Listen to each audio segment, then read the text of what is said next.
Mr. Speaker. Mr. Speaker, sir, I rise pursuant to Standing Order 53-1 to seek statement from the Standing Committee on Finance and Budget regarding to project funded by the Equalization Fund in Isiolo County.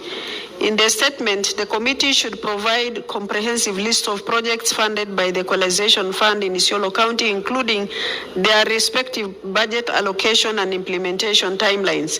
Number two, specify the criteria used in selecting those projects, outlining the key parameters under the criteria, confirming whether public participation was conducted in determining priority areas, and provide details on the public participation process. Number three, state the current status of each project, indicating the percentage of completion, any delays encountered, and the specific challenges faced, and the mitigation measures undertaken to address those challenges and ensure project continuity.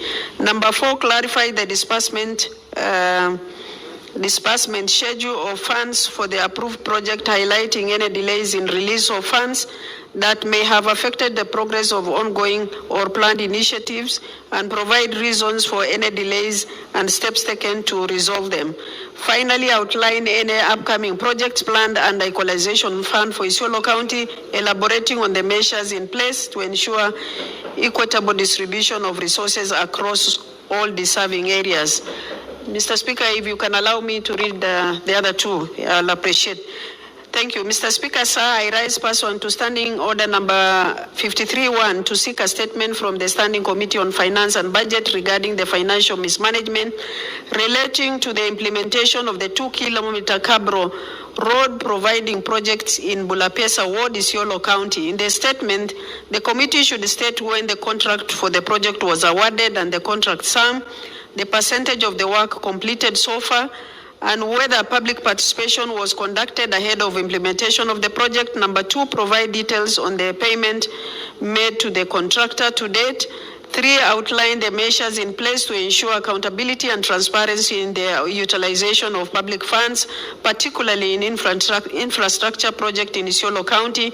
Finally, provide a comprehensive list of infrastructure projects undertaken by county during the financial year 2023,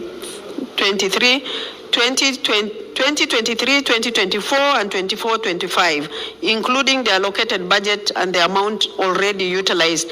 The final statement, Mr. Speaker, sir, I rise pursuant to Standing Order 53-1 to seek a statement from the Standing Committee on Roads, Transportation and Housing regarding the delay in the completion of the construction of Garandare Bridge in Isiolo County.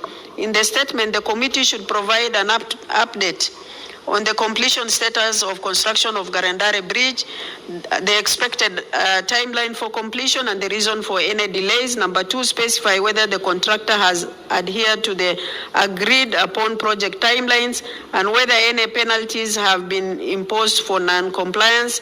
Number three, state the total budget allocated for the project and the amount disbursed so far, and any outstanding payment that may have contributed to the delay. Finally, state measures being